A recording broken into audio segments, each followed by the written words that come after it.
Hey everyone, welcome to another Page I Love. This is Kevin Sharp. Today I'm joined by artist and writer Soo Lee to discuss one of the iconic series of the 1980s. Sue, welcome to Comic Art Live and thanks for being here. Thank you so much. Happy to be here. All right, well, this is a slam dunk pick that you've come up with. I don't think anybody's going to argue with its general awesomeness. Why don't you tell us the artist, the book, and the issue we're going to be talking about? So I'm a big fan of Mazzucchelli. I think he's kind of a genius because he's only like put out two very big books, right? And I feel like that's sometimes all you need, right? In life, just two bangers, right? The book I love, like it's one of my Bibles of mainstream comics. It's Batman Year One by Mazzucchelli and Miller. And so it's like because the entire book is just like if I'm running out of ideas of like how something should look, it's kind of like a study guide, right? So it's hard to pick just one page, but I really love this one. I guess it's issue one, page 21.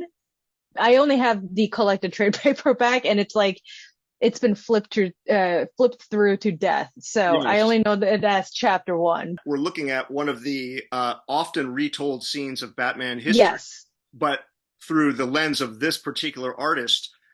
Actually, before we even get into the page, can you tell us a little about where you were in your fandom or in your career when year one came to you?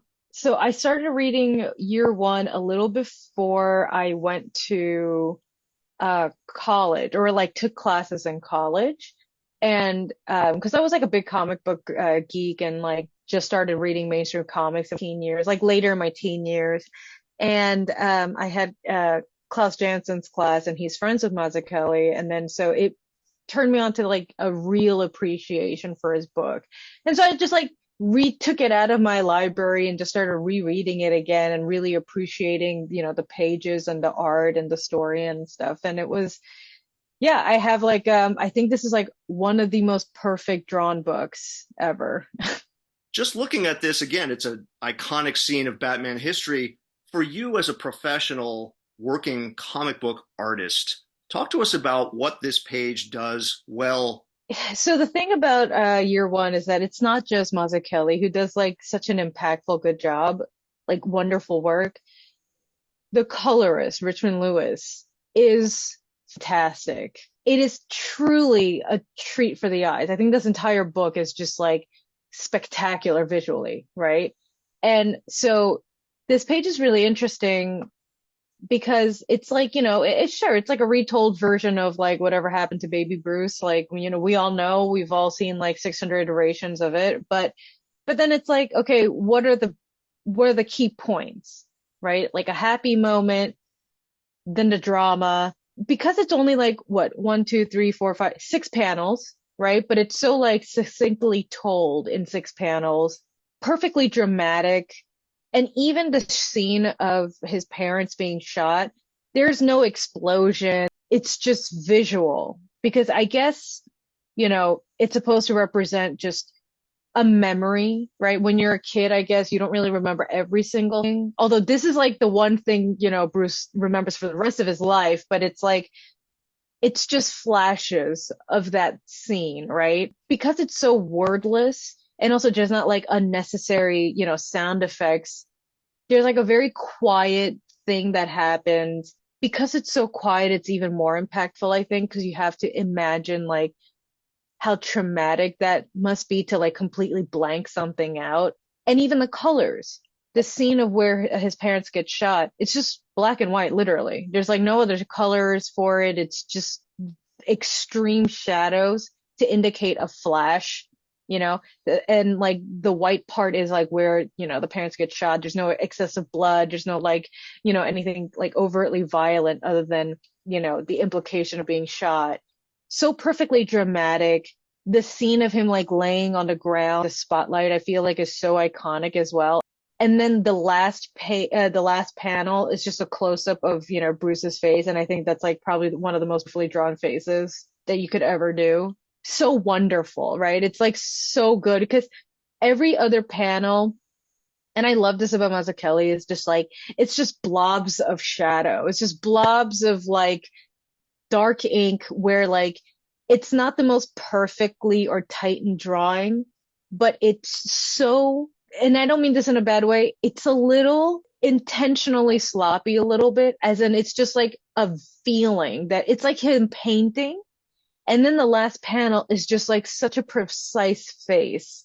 It's just like these beautiful oval, like, oval eye like shapes. And it's just like the wisp of hair and then like just a few lines. It looks totally visually different. Everything else is just like, a feeling, a mood, even the inks, the colors. And then it's like his face is like perfect. So I don't know. I really love this page because I think it shows the different styles that Mazzucchelli has range for, and it's like something that I always try to achieve as well. And it's like, oh, am I just changing styles? No, I'm just changing whatever I feel like because it suits it. You know what I mean? And I feel like that's what he does in this page. With a lot of guests, I ask the question because we're on the Comic Art Live channel, do you own any original art by the artists who we're talking about? I'm going to guess in this case because it's like finding gold out in the wilderness. I guess No, the answer is no. no, no. Even if I had it, I wouldn't hang it up on the wall. I'd put it in a safe, in like a fireproof, waterproof, asteroid-proof safe. So then there's no point in me having it?